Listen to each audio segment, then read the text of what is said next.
স্বাগত দীপ্ত সংবাদে, সাথে আছি আমি নুজহাত রাহনুমা।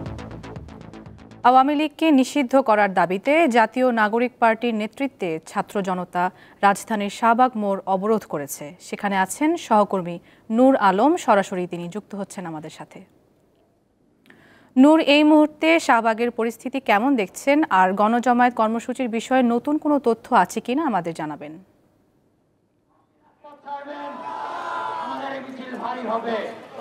নুসহাত, আপনি জানেন যে তৃতীয় দিনের মতো আজকেও এখনো কিন্তু চলছে যে আওয়ামী লীগ নিষিদ্ধের দাবিতে যে ছাত্র জনতার যে আন্দোলন, সেই আন্দোলন কিন্তু এখনো এই শাহবাগে যারা জমায়েত হচ্ছে, আমরা কিছুক্ষণ আগে দেখেছি, অর্থাৎ বেলা 11:30টার দিকে আমরা দেখেছি বাংলাদেশ জামায়াতে ইসলামের যারা এখানে এসেছে এসে একাত্মতা প্রকাশ করেছে। পাশাপাশি আমরা হেফাজত ইসলাম সহ বাংলাদেশ ইসলামিক আন্দোলন, অর্থাৎ যে কত ইসলামিক সংগঠনগুলো রয়েছে, এছাড়া বিভিন্ন যে সংগঠনগুলো রয়েছে, তারাও কিন্তু আপনি দেখতেই পাচ্ছেন এখন যে প্রতিবাদী যে কণ্ঠস্বর, অর্থাৎ যে স্লোগান, অর্থাৎ আওয়ামী লীগ নিষিদ্ধের দাবিতে যে স্লোগান, সেই স্লোগান কিন্তু এখনো চলছে, আপনি দেখতেই পাচ্ছেন। তবে আরেকটি বিষয় জানিয়ে রাখতে চাই যে জুলাই আন্দোলনে যে শহীদ পরিবার, সেই শিশু, অর্থাৎ সেই বাবা যখন মারা গিয়েছে তখন সেই শিশুটি কিন্তু পৃথিবীর যে আলো, সেই আলোটি কিন্তু সে দেখতে পায়নি। তবে সেই শিশু নিয়েও তার যে মা, শিশুর মা, তিনিও এখানে এসেছে এই আন্দোলনে একাত্মতা প্রকাশ করতে। এই আন্দোলনে আমরা তার সাথে কথা বলেছি, একটি বিষয় বলেছে যে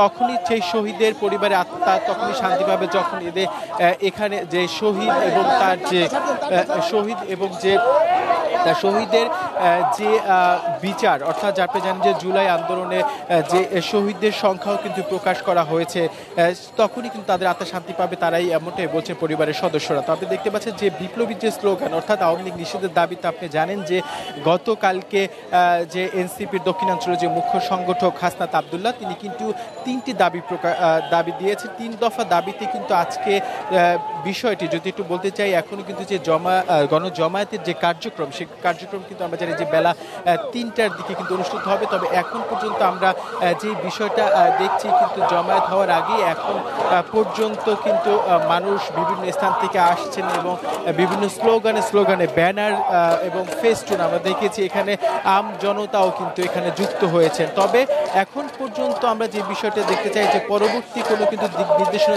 যেহেতু কোনো বার্তা দেয়া হয়নি, তবে এখন পর্যন্ত সেই জমায়েতকে কেন্দ্র করে কিন্তু যে আন্দোলন, সেই আন্দোলন কিন্তু শাহবাগে এখনো চলছে। এবং আমরা দেখেছি যে বিষয়টা, সেটা হচ্ছে এখানে ছাত্র জনতা থেকে শুরু করে বিভিন্ন ইসলামিক সংগঠন নেতাকর্মীরা এখানে এসেছেন এবং একত্রতা প্রকাশ করেছেন এবং তাদের যে চাওয়া, অর্থাৎ আওয়ামী লীগ নিষিদ্ধের দাবি সহ যে আওয়ামী লীগের যে অঙ্গ সংগঠন রয়েছে তাদের নিজস্বের বিষয়টি কিন্তু নিশ্চিত করা না পর্যন্ত আপনি জানেন যে গতকালকে হুঁশিয়ারি দেওয়া হয়েছে যে তারা এই রাজপথে থাকবেন এবং রাজপথে থেকে দাবি আদায় যতক্ষণ না হবে ততক্ষণ পর্যন্ত কিন্তু রাজপথে থাকবেন না।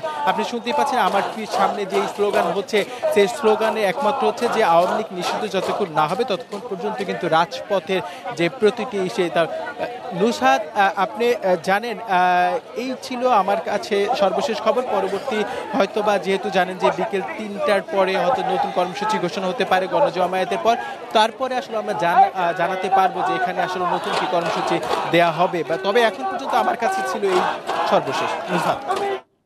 নূর, আপনাকে ধন্যবাদ। ব্রাহ্মণবাড়িয়ায় ট্রেন লাইনচ্যুত হওয়ার প্রায় 11 ঘন্টা পর সকাল 8:30টার দিকে ঢাকা চট্টগ্রাম ও ঢাকা সিলেট রেলপথে ট্রেন চলাচল স্বাভাবিক হয়েছে। শুক্রবার রাত 10:30টার দিকে ব্রাহ্মণবাড়িয়া শহরের পৈরতলা লেভেল ক্রসিং এলাকায় মালবাহী ট্রেনের বগি লাইনচ্যুত হয়। উদ্ধার কার্যক্রমের শেষে শনিবার ভোরে ট্রেন চলাচল শুরু হয়, কিন্তু এর 1 ঘন্টা পর একই স্থানে লাইনচ্যুত হয় কক্সবাজার এক্সপ্রেসের আরেকটি বগি। 2 ঘন্টা পর বগিটি উদ্ধারের পর ট্রেন চলাচল পুনরায় স্বাভাবিক হয়েছে।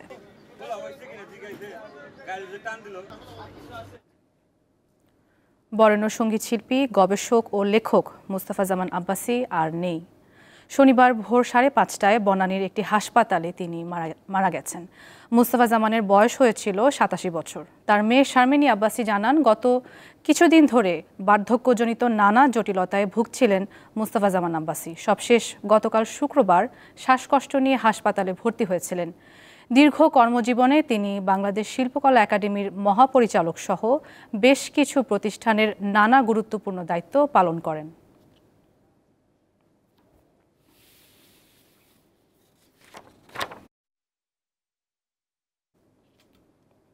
সারা দেশে বজ্রপাতের যে হটস্পটগুলো রয়েছে এর মধ্যে হবিগঞ্জ অন্যতম। বেসরকারি হিসেবে শুধুমাত্র চলতি বৈশাখেই জেলায় বজ্রপাতে প্রাণ হারান অন্তত 6 জন। অথচ 33টি বজ্রপাত নিরোধক যন্ত্র বসানো হলেও অচল থাকায় এগুলো দিয়ে কোনো কাজে আসছে না কৃষকদের।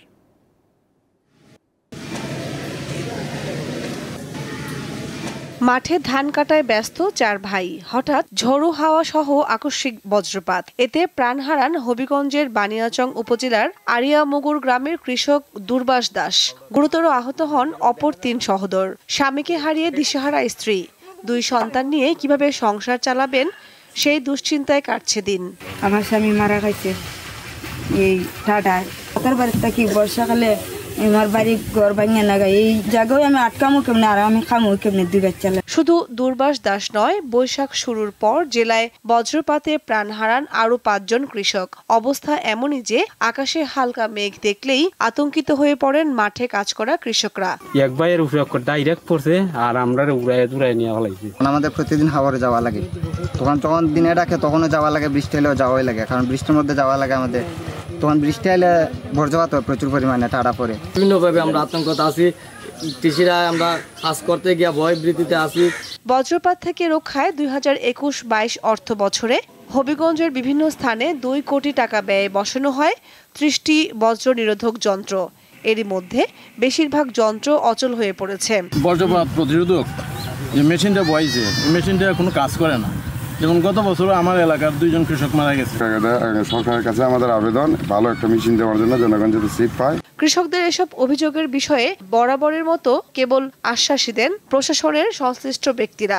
তো এটা প্রতিরোধের জন্য বজ্র নিরোধক দণ্ড সহ আশ্রয়কেন্দ্র নির্মাণের জন্য আমরা ত্রাণ মন্ত্রণালয়ে চিঠি দিয়েছি, সেখান থেকে ব্যবস্থা গ্রহণ করা হচ্ছে। আমরা স্থানীয়ভাবে কয়েকটা আশ্রয়কেন্দ্র এভাবে নির্মাণের উদ্যোগ গ্রহণ করেছি। 2016 সালে বজ্রপাতকে জাতীয় দুর্যোগ হিসেবে ঘোষণা করে সরকার। দীপ্ত বার্তাকক্ষ। সেরাদের সেরাকে খুঁজে পেয়েছে দীপ্ত স্টার হান্ট। অসংখ্য প্রতিযোগীকে পেছনে ফেলে ছেলেদের মধ্যে চ্যাম্পিয়ন হয়েছেন বরিশালের সাকিব হোসেন আর মেয়েদের মধ্যে কিশোরগঞ্জের মিষ্টি ঘোষ। জমকালো আয়োজনে অনুষ্ঠিত হলো প্রতিযোগিতার গ্র্যান্ড ফিনালে। একে একে কঠিন সব ধাপ পেরিয়ে অভিনয় প্রতিভা খোঁজার প্ল্যাটফর্ম দীপ্ত স্টার হান্টের সেরা 6-এ জায়গা পান 3 তরুণ ও 3 তরুণী। তারা নিজেদের সর্বোচ্চটুকু দিয়ে লড়াই করেন সেরাদের সেরা হওয়ার। প্রতিযোগিতার গ্র্যান্ড ফিনালে উপলক্ষে বর্ণাঢ্য আয়োজন করে দীপ্ত টিভি। সেরা 6 প্রতিযোগী নাচের মূর্ছনায় সবাইকে মাতিয়ে রাখেন। জমকালো অনুষ্ঠানে ছিল কমেডি পরিবেশনা, গান করেন শিল্পী সন্ধি, সভ্যতা ও কর্নিয়া। দীপ্ত স্টার হান্টের প্রথম আসরে ছেলে ও মেয়েদের মধ্যে আলাদাভাবে সেরা প্রতিযোগী নির্বাচন করা হয়েছে। চ্যাম্পিয়ন হয়েছেন কিশোরগঞ্জের মিষ্টি ঘোষ ও বরিশালের সাকিব হোসেন। প্রথম রানার্স আপ যশোরের ফারিয়া রহমান ও বরিশালের শফিউল রাজ। দ্বিতীয় রানার্স আপ হয়েছেন সিলেটের সঞ্জিতা চৌধুরী ও বরিশালের হাফিজ রহমান। দিন শেষে চ্যাম্পিয়ন হতে পেরেছি, এটা আমার জন্য খুবই বড় একটা পাওয়া এবং আমি মনে করছি যে আসলে অ্যাজ অ্যান অ্যাক্টর আমার জার্নি কেবল শুরু হলো।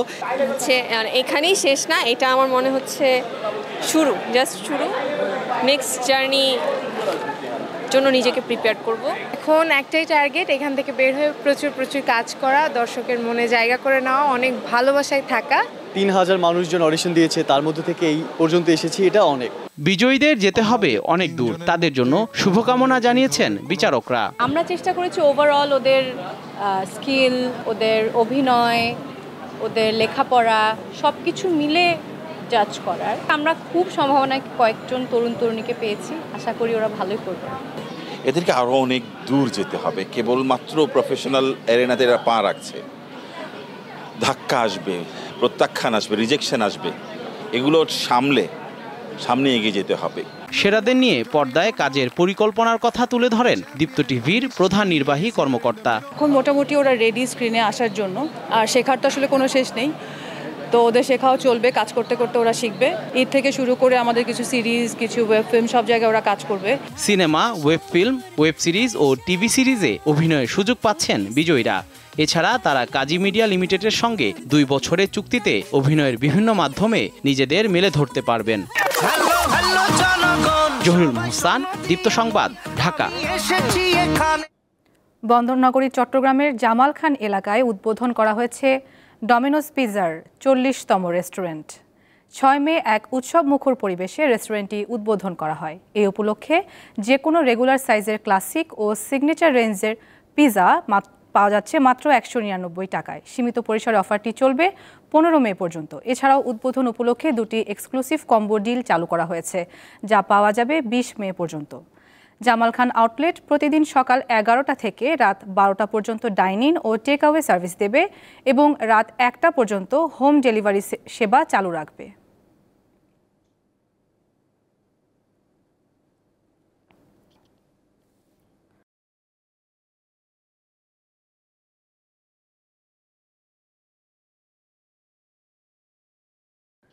ভারতের গুরুত্বপূর্ণ কয়েকটি সামরিক স্থাপনায় পাল্টা হামলা চালানোর কথা জানিয়েছে পাকিস্তান।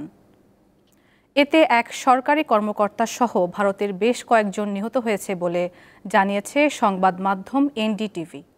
3 বিমান ঘাঁটিতে হামলার জবাবে শনিবার ভোরে এ হামলা চালায় ইসলামাবাদ। এই হামলার নাম দিয়েছে অপারেশন বুনিয়ান উন মারসুস, আরবিতে যার অর্থ সুদৃঢ় প্রাচীর। বিবিসি জানায়, ভারত নিয়ন্ত্রিত কাশ্মীর, শ্রীনগর, পাঠানকোট, উধমপুর সহ বিভিন্ন সামরিক লক্ষ্যবস্তুতে হামলা চালানো হয়েছে। হামলায় ভারতের আকাশ প্রতিরক্ষা ব্যবস্থা S-400 ধ্বংসের দাবি করেছে পাকিস্তান। এর আগে শুক্রবার রাতে পাকিস্তানের 3টি বিমান ঘাঁটি লক্ষ্য করে ক্ষেপণাস্ত্র হামলা চালায় ভারত। তবে হামলায় বিমান ঘাঁটিগুলোর কোনো ক্ষতি হয়নি বলে দাবি ইসলামাবাদের। এ অবস্থায় উত্তর ও পশ্চিমাঞ্চলের 32টি বিমানবন্দর থেকে বেসামরিক বিমান চলাচল বন্ধের ঘোষণা দিয়েছে ভারত। শনিবার দুপুর পর্যন্ত আকাশসীমা বন্ধ করেছে পাকিস্তান। এদিকে পাল্টাপাল্টি হামলার মধ্যেই পাকিস্তানের পারমাণবিক অস্ত্রের দেখভাল করা সংস্থা ন্যাশনাল কমান্ড অথরিটির সাথে বৈঠক ডেকেছেন দেশটির প্রধানমন্ত্রী শাহবাজ শরীফ। আইপিএলের পর এবার স্থগিত হয়ে গেল পাকিস্তান সুপার লিগ PSL।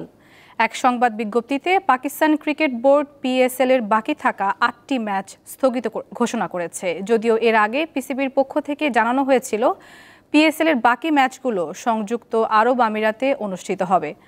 তবে ভারত পাকিস্তান সংঘাতের পরিস্থিতি আরও খারাপ হওয়ার কারণ দেখিয়ে বাকি 8 ম্যাচ স্থগিত করার ঘোষণা দিয়েছে পিসিবি।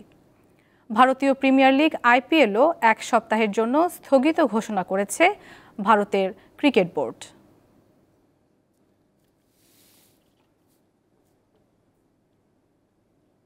এ ছিল এখনকার মতো। পরবর্তী সংবাদ বেলা 2টায় দেখার আমন্ত্রণ। এছাড়া তথ্য ও বিনোদনের অন্যান্য খবর পেতে যুক্ত থাকুন দীপ্ত ডিজিটাল প্ল্যাটফর্মগুলোতে। সবাইকে ধন্যবাদ।